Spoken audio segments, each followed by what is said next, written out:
Hi there, welcome to the video. My name's Rowan. I'm Tara. I'm Michael. I'm Harrison, and today we'll be testing the hypothesis. How does the competency of a rock unit influence faulting that occurs during compressional tectonics? First, however, you may be wondering what these terms actually mean. When we say compressional tectonics, this refers to geological processes and deformation that occurs from converging tectonic plates. This can lead to processes such as faulting and folding. Folding is the bending of originally flat rock layers due to tectonic forces. This process is driven by compressional stress from tectonic plate movements, which can form upward arcing folds called anticlines and downward trough-like folds known as synclines. Faulting refers to the movement along fractures, known as faults. In Earth's crust, this movement can be categorized into three main types: normal faults, reverse faults, which can also be called thrust faults, and strike-slip faults, each associated with specific tectonic forces. The strength of a rock can be determined by how competent the rock is.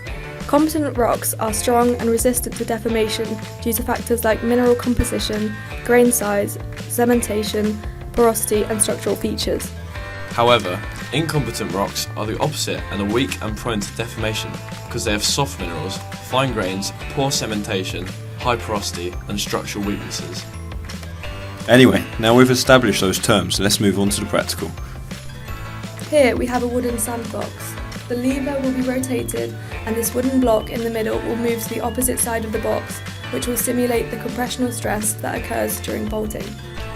We will be testing one sandbox with dry sand to replicate incompetent rocks and another sandbox with damp sand to imitate competent rocks.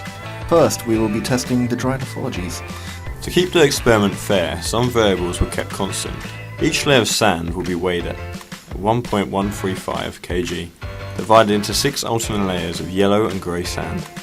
The length of the sandbox tested will also be 42 centimetres for each experiment. To form competent rock layers, 200 millilitres of water was added and evenly mixed into each layer by hand. Water's polarity acts like molecular glue, promoting cohesion among sand grains, much like sandcastles.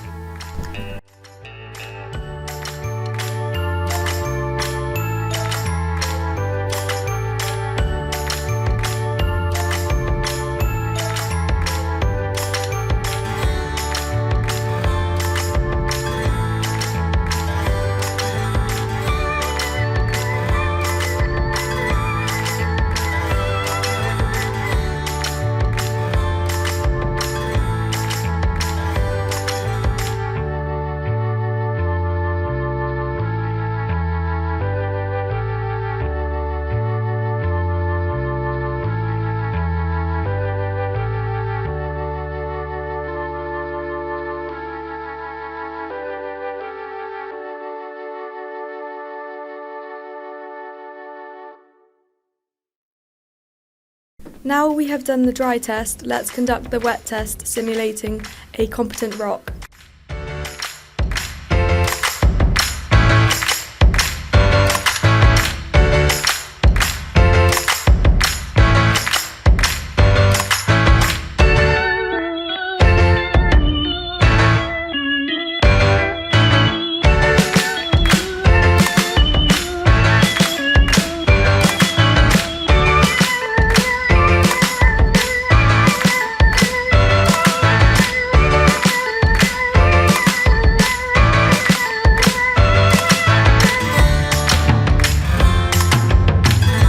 Now let's look at the data that has been collected.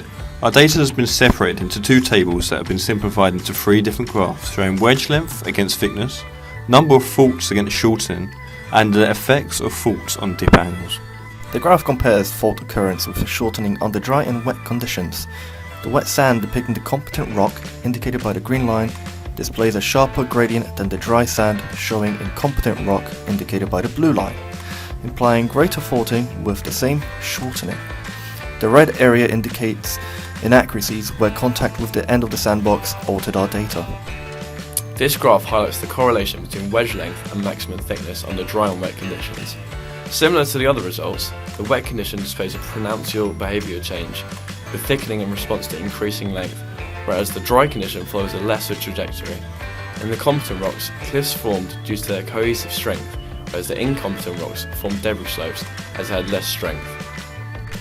This graph illustrates the connection between the number of faults and their average dip angles under dry and wet conditions.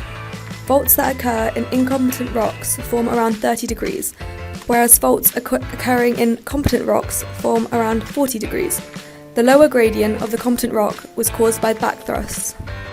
Backthrusts are pop-up features that commonly form in the hanging walls of frost faults, which move rocks upwards and backwards, opposite to the main faulting direction, as a result of compression. In our wet test representing competent rocks, 2 backthrusts occurred at the beginning of the practical, whereas in the competent experiment only had 1 backthrust in the middle of the experiment.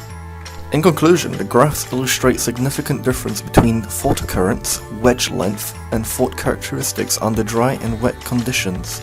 Wet sand, representing complex rock, exhibited a sharper gradient in fault occurrence compared to dry sand, implying more faulting with the same shortening.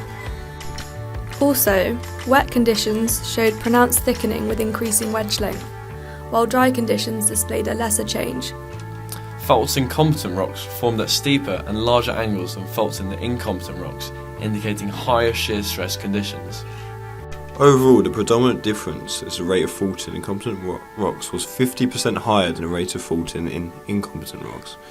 An example of a competent rock would be the Portland limestone, which is part of the Lulworth Formation, and an example of an incompetent rock would be the Mercier mudstone group, which are both vulnerable to faulting. Thanks for watching.